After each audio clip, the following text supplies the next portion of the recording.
여러분 안녕하십니까? KBS 아메리카 뉴스입니다. 미국 내 코로나19 사망자가 10만 명을 넘어서면서 트럼프 행정부의 국정 운영이 큰 시험에 직면했습니다.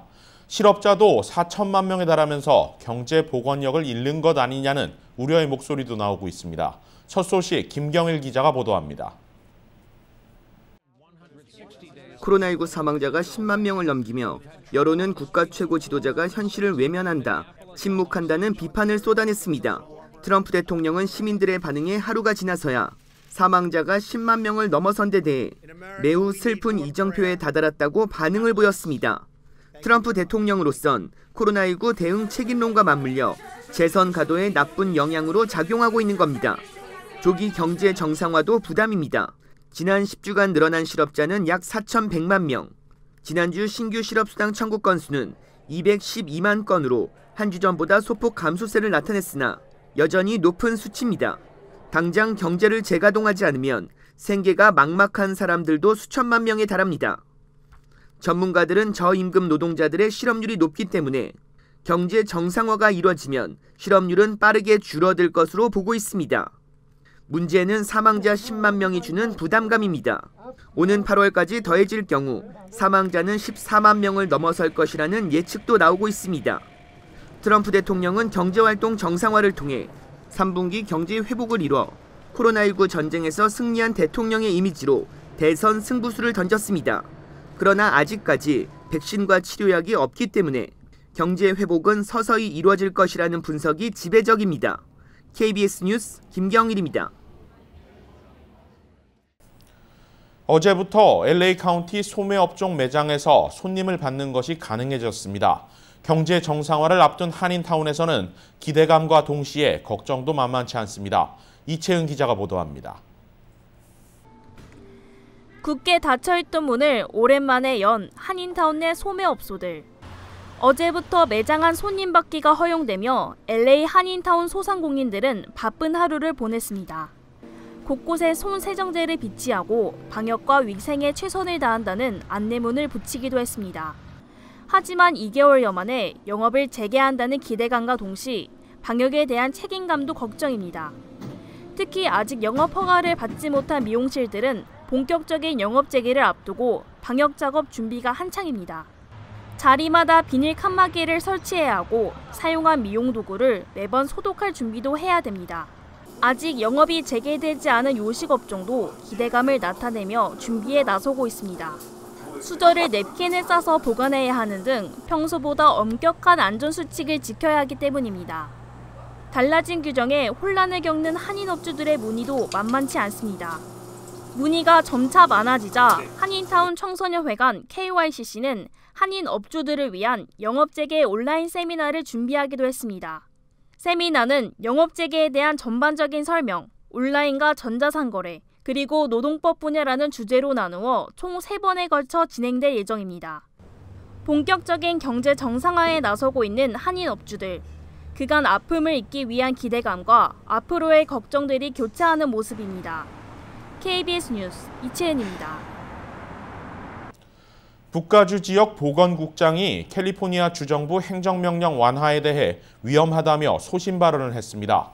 지역별로 완화 시기가 다를 경우 코로나19 피해가 적은 지역이 오히려 피해가 큰 지역으로 변할 수 있다는 지적입니다. 북가주 산타클라리타 카운티 사라 코디 보건국장은 캘리포니아 주정부의 행정명령 완화 조치가 아직 이르다는 우려를 내놨습니다. 각 카운티 정부별로 행정명령 완화 시기를 결정할 수 있도록 한 권한이 자칫 더 큰 위험을 불러일으킬 수 있다는 겁니다. 코로나19 확진자가 적은 지역이 지금보다 상황이 더 나빠질 수 있다는 것인데 조금 더 신중한 판단이 필요한 상황이라는 보건 전문가의 지적으로 풀이됩니다.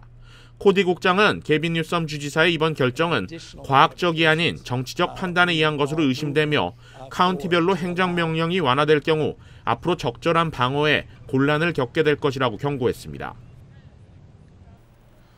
LA시 의회가 저소득층 가정을 위한 주택 임대료 지원 방안을 추진합니다. 1억 달러를 투입해 임대료를 지원하겠다는 건데 통과될 경우 오는 7월부터 임대료 지원이 이뤄질 전망입니다. LA시의회 누리 마티네즈 의장은 주택 임대료 지원 방안을 추진하는 조례안을 상정했습니다. 코로나19 사태 속 경제 위기에 직면한 가구들을 돕기 위한 것인데 규모만 1억 달러에 달합니다. 이 자금은 경기 부양 법안에 따라 연방정부로부터 지원받은 6억 9,400만 달러의 기금 중 일부를 사용하는 것입니다. 수혜 자격은 4인 가구 기준 연소득 9만 100달러 이하면 해당되며 이는 LA시 중간소득 80% 이하에 해당하는 계층입니다. 조례안이 통과될 경우 예상 지급 시기는 오는 7월부터입니다. 자격을 갖춘 LA시 가구들은 월 1,000달러가량의 지원금을 2개월에 걸쳐 지원받을 수 있으며 이 지원금은 개인이 아닌 임대 사업자에게 직접 지급될 방침입니다. 주택임대료 지원 방안이 시행될 경우 LA시에 있는 7만 4천여 저소득층 가구가 혜택을 보게 될 것으로 보입니다. 코로나19로 일시 중단됐던 연방이민국의 업무가 다음 달부터 재개됩니다. 시민권 선서와 영주권 인터뷰 등 대면 업무가 재개되는 것인데 사회적 거리두기를 지키는 새로운 가이드라인을 따라야 합니다. 이민서비스국의 일부 업무가 재개되는 시기는 다음 달 4일부터 사무소에서 시민권 선서식과 영주권 인터뷰, 망명 인터뷰 등 대면 업무가 가능해집니다.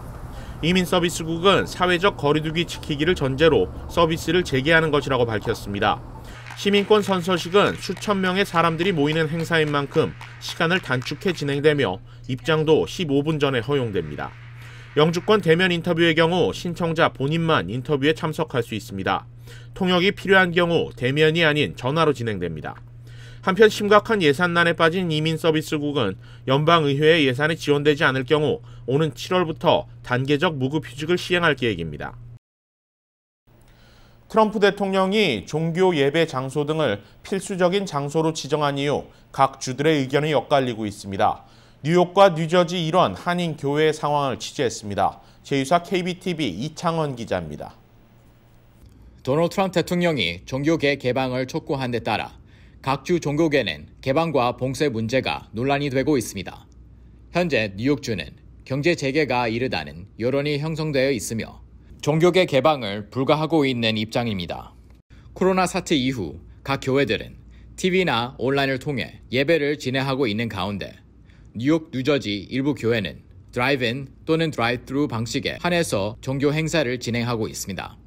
신자들이 신앙에 목말라 하기 때문에 축복식을 주려고 하는데 안전을 위해서 우리가 드라이브트루로 코로나 바이러스 검사하듯이 드라이브트루로 성당에서 파킹장에서 지나가면서 우리가 친구들이 축복식을 지난번 어머니 날 들은 적이 있습니다. 드라이브인 예배는 저희 교회 오클랜드 캠퍼스 내에 있는 야외 축구장에서 교우들이 차를 타고 와서 파킹을 하고 스탠드 상단에서 진행되는 예배를 실시간으로 보면서 드리는 첫 야외 예배였습니다. 한편 버지니아주의 경우 이달 중순 자택 대피령이 해제되면서 종교계 재개 관련 지침서가 발표됐습니다. 이에 따르면 종교 장소의 경우 평소의 절반 수준의 인원으로 진행하고 참석자 6핏 간격 유지, 좌석 표시제, 마스크 착용 의무화가 필수 조건으로 제시됐습니다. CDC 관계자는 지난달 초 전국적인 종교시설의 정상화 지침 초안을 마련했지만 백악관이 개입해 내용 수정을 거치며 아직 공개되지 않고 있습니다. KBTV 뉴스 이창원입니다.